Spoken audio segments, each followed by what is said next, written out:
नमस्कार दोस्तों, learn to easy way channel में आपका स्वागत है। पिछले वीडियो में हम लोग वायुमंडल क्या है, वायुमंडल के इंपॉर्टेंट गैसेस के बारे में पढ़े थे। साथ ही साथ हम लोग तापमान के आधार पर वायुमंडल को कितने भागों में बांटा जाता है इसके बारे में पढ़े थे। वायुमंडल में जो महत्वपूर्ण गैसें पाई जाती है उसकी क्या प्रतिशत है हमारे वायुमंडल में, ये हम लोग पढ़े थे। तो तापमान के आधार पर जो वायुमंडल है उन्हें हम लोग मुख्य रूप से 5 भागों में बांटते हैं। एक है क्षोभ मंडल, से ट्रोपोस्फीयर कहा जाता है। उसके बाद शांत मंडल जिसे स्ट्रेटोस्फीयर कहते हैं। ओजोन मंडल जिसे ओजोनोस्फीयर कहा जाता है। आयन मंडल जिसे आयनोस्फीयर कहते हैं। और ब्रह्मंडल जिसे हम लोग एक्सोस्फीयर कहा जाता है। ठीक है, चलता आइए इसी जो मंडल है जो तापमान के आधार पर बांटा गया है उन्हें ही डिटेल्स में आगे पढ़ते हैं। तापमान के आधार पर जो वायुमंडल को बांटा जाता है, ठीक है, उसमें से सबसे जो निचले स्तर पर है उसे हम ट्रोपोस्फीयर कहते हैं। ये पृथ्वी की सतह से 18 किलोमीटर की ऊंचाई तक फैला हुआ है। ठीक है, इसकी ऊंचाई आपके ध्रुवों की और कम होती है और भूमध्य रेखीय क्षेत्रों में इसकी ऊंचाई अधिक होती है। ध्रुवों की ऊंचाई कम होने का मेन कारण ये है क्योंकि वहां पर तापमान जो है कम पाया जाता है और वायु सघन अवस्था में रहते हैं। इसी कारण से इसकी ऊंचाई जो है वो ध्रुवों पर कम होती है, 9 से 12 किलोमीटर के आसपास, और भूमध्य रेखीय क्षेत्रों में इसकी ऊंचाई अधिक होती है, 18 किलोमीटर। उसके बाद स्ट्रेटोस्फीयर की ऊंचाई 18 किलोमीटर से 50 किलोमीटर के बीच मानी जाती है। इसे हिंदी में समताप मंडल कहते हैं और यहाँ पर मेघ, गर्जन, ओला इत्यादि घटनाएं नहीं घटती है। इसी कारण से इसे शांत मंडल कहते हैं। इसके बारे में और आगे डिटेल्स में पढ़ेंगे। इसके बाद है मेसोस्फीयर जो स्ट्रेटोस्फीयर के ऊपर पाया जाता है। स्ट्रेटोस्फीयर के बीच में ही एक लेयर है जिसे हम लोग कहते हैं ओजोनोस्फीयर। ठीक है, या ओजोनोस्फीयर। इसकी ऊंचाई जो है वो 18 किलोमीटर से 50 किलोमीटर के बीच में तो स्ट्रेटोस्फीयर है, और ओजोनोस्फीयर की ऊंचाई 30 किलोमीटर से 50 किलोमीटर के बीच पाई जाती है। लेकिन इसकी जो ओजोनोस्फीयर की जो मेन परत है, सबसे अधिक जो सघन परत है, वो आपकी 30 किलोमीटर से 35 किलोमीटर के बीच पाई जाती है। उसके बाद मेसोस्फीयर जो स्ट्रेटोस्फीयर के ऊपर रहता है, 50 किलोमीटर से 80 किलोमीटर बीच इसकी ऊंचाई है। उसके बाद थर्मोस्फीयर जो आप 85 किलोमीटर से 400 किलोमीटर के बीच पाया जाता है। और उसके बाद है आपका एक्सोस्फीयर जो 400 किलोमीटर से 1000 किलोमीटर के बीच पाया जाता है। ये था हमारे वायुमंडल के लेयर जिसे हम लोग तापमान के आधार पर बांटते हैं। इन्हीं लेयरों को और डिटेल्स में आगे क्षोभ मंडल की। तो क्षोभ मंडल या पृथ्वी का सबसे निकट वायु स्तर है जिस पर हम लोग भी रहते हैं। हम लोग सांस भी इसी मंडल में ही लेते हैं, जिसकी ऊंचाई पृथ्वी की सतह से भूमध्य रेखा पर 18 किलोमीटर एवं ध्रुवों पर 10 से 12 किलोमीटर होती है। इसके रीजन अभी हम बताएं कि ध्रुवों पर तापमान कम होने के कारण वायु सघन अवस्था में पाया जाता है और इसी कारण से क्षोभ मंडल की ऊंचाई ध्रुवों पर कम होती है, 10 से 12 किलोमीटर या 9 से 12 किलोमीटर। एवं भूमध्य रेखीय क्षेत्रों में सूर्य की किरणें सीधी पड़ने के कारण या लंबवत पड़ने के कारण वहां की वायु गर्म हो जाती है, गर्म होने के कारण फैलती है। इसी कारण से क्षोभ मंडल की ऊंचाई भूमध्य रेखीय क्षेत्रों में 18 किलोमीटर देखी जाती है। इस स्तर का दबाव सभी स्तरों से अधिक होता है क्योंकि ये पृथ्वी की सबसे निचली स्तर होती है। वायुमंडल का 75% हिस्सा जो है इसी में क्षोभ मंडल में ही पाया जाता है, क्योंकि वायु की सघनता इस स्तर पर सबसे अधिक होती है। वायु सबसे अधिक सघन अवस्था में इसी स्तर पर पाया जाता है, इसलिए इसे घन मंडल भी कहते हैं। ठीक है, घन मंडल से क्यों कहते हैं क्षोभ मंडल को? क्योंकि वायु की सबसे अधिक सघनता इसी मंडल में ही देखी जाती है, इसी कारण से इसे हम लोग घन मंडल कहते हैं। इसके बाद आगे देखते हैं तो इसे हम लोग परिवर्तन मंडल भी कहते हैं। परिवर्तन मंडल कहने के पीछे कारण ये है क्योंकि यहाँ पर प्रति 165 मीटर की ऊंचाई पर तापमान में परिवर्तन आता है और मौसम जैसी घटनाएं हमेशा ऐसे परिवर्तन होती रहती है। मौसम कभी साफ दिखता है तो कभी आपका बारिश, ओला वृष्टि इत्यादि इसी मंडल में होता है। इसी कारण से इसे हम लोग परिवर्तन मंडल भी कहते हैं। घन मंडल करने का कारण इसमें यह है क्योंकि तुम्हें यहाँ पर वायु जो है अधिक मतलब सघन अवस्था में पाया जाता है, इसी कारण से इसे घन मंडल कहते हैं।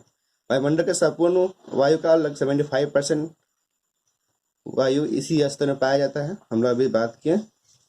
और इसी स्तर में जलवाष्प, धूलकण, ओसकण तथा बादल पाए जाते हैं। ठीक है, क्षोभ मंडल की मेन विशेषता यही है कि जलवाष्प, धूलकण, ओसकण और बादल इसी मंडल में पाए जाते हैं। इसके अलावा और कोई मंडल में ये सभी विशेषताएं नहीं देखी जाती है। आंधी तूफान, ओला, वज्रपात आदि प्राकृतिक घटनाएं भी इसी मंडल में ही घटती है। ठीक है, आंधी तूफान, ओलापात, वज्रपात इत्यादि प्राकृतिक घटनाएं इसी मंडल में घटती है। इसी कारण से इसे हम लोग अशांत मंडल भी कहते हैं। क्षोभ मंडल का मुख्य 3-4 नामों जाना जाता है। क्षोभ मंडल, अशांत मंडल, परिवर्तन मंडल, घन मंडल, सभी इसी मंडल का ही नाम है। इसके ऊपर अगर हम लोग बात करें तो क्षोभ मंडल के बाद शांत मंडल आता है। शांत मंडल को हम लोग समताप मंडल भी कहते हैं। तो क्षोभ मंडल के ऊपर का वायुमंडल जो प्राय 50 किलोमीटर की ऊंचाई तक फैला हुआ है, ठीक है, 18 से 50 किलोमीटर की ऊंचाई होती है, उसे शांत मंडल कहते हैं। और इस स्तर पर वायु की सघनता तथा ऑक्सीजन की मात्रा कम होने के कारण सांस लेने में कठिनाई होती है।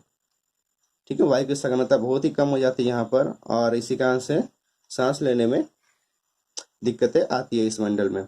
इस स्तर का तापक्रम स्थिर होने के कारण यहाँ की वायु स्थिर रहती है, तापमान स्थिर रहता है, इसी कारण से इसे कहते हैं समताप मंडल।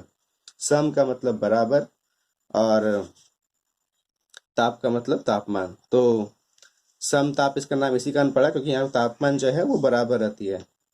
ठीक है, उच्च वायुदाब, निम्न वायुदाब ऐसी कोई घटनाएं क्रिएट नहीं होती है। इसी कारण से जो वायु जो है वो प्रवाह नहीं करती है। यहाँ पर तापमान स्थिर रहता है, वायु भी स्थिर रहती है। इसी कारण से जो जेट विमाने हैं या फिर हेलीकॉप्टर, एरोप्लेन जो है इत्यादि सब इसी मंडल में उड़ना पसंद करते हैं। और इस स्तर पर किसी भी प्रकार की प्राकृतिक घटनाएं नहीं घटती है क्योंकि यहाँ पर उच्च दाब, निम्न दाब ऐसी कोई भी मतलब घटनाएं क्रिएट नहीं होती है, एवं जेट विमान इसी मंडल में उड़ाए जाते हैं। ये थी शांत मंडल की विशेषताएं। मंडल अब आगे तो ओजोन मंडल के बारे में देखते हैं।